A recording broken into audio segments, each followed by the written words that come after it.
Yo, during the renovation of my mother-in-law's bathroom, one of the biggest hurdles was removing this big-ass 12-foot mirror. We didn't know what we wanted to do with it, either keep it or toss it, but it turns out the mirror had a plan of its own. It was stuck on the wall with some heavy-duty adhesive, so I grabbed a blow dryer and started heating it up to loosen the glue. Eventually I got it loose enough to lift. Now what we didn't expect was just how ridiculously heavy a 12-foot mirror actually is. Who would have guessed? So when my wife and I go to lift it together, boom! She loses her grip and it cracks. Now we had to dispose of it, so let me show you how we did it safely, step by step. Alright, so first up is safety. You're working with glass, so you can't be playing around. Get yourself some safety glasses to protect your eyes, just in case shards fly. I like the brand Stoggles because they're stylish and I like to look good.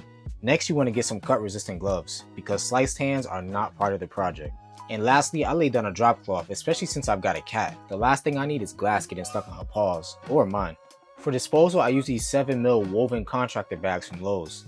They're reusable and they're tough. They came in a pack of 20 for about $26, $27, and they were totally worth it. But you could also just use an old box that you have lying around. Now here's the MVP, baby. Carpet shield. You don't want to just slap on some painter's tape or duct tape in a crisscross pattern like I previously did. That leaves big gaps everywhere and those shards will definitely find their way out. Instead, take the carpet shield and cover the entire mirror. Overlap the film as you go and press it down firmly so it sticks and seals the surface tight.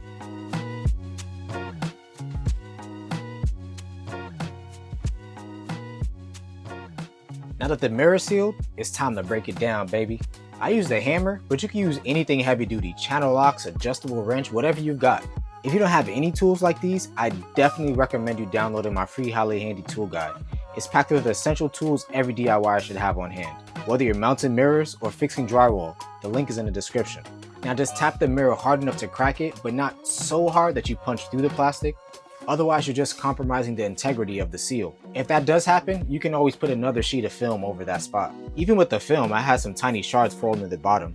So just keep a vacuum nearby or a broom and clean up as you go, especially if you've got pets or kids around. Now that you've let out all your aggression onto this mirror, take a razor and cut the film into manageable sections. The smaller the shards, the easier and safer it is to pack them up. If the pieces of the mirror are too big, they'll stick out of the bag or the box and they'll take up too much space and possibly rip through. Break it down enough you can almost roll or fold the glass up safely.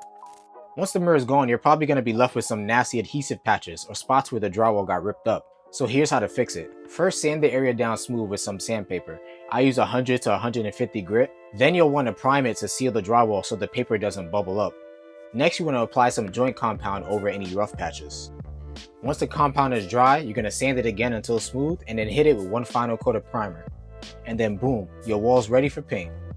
And that's how we took down a safety disposal of a 12-foot mirror without turning it into a trip to the ER. If this helped you out, hit that like button and subscribe for more DIY tips. Let me know in the comments if you ever had to deal with a beast of a mirror like this. And don't forget to grab your free highly handy tool guide. It's in the description below. Alright, peace.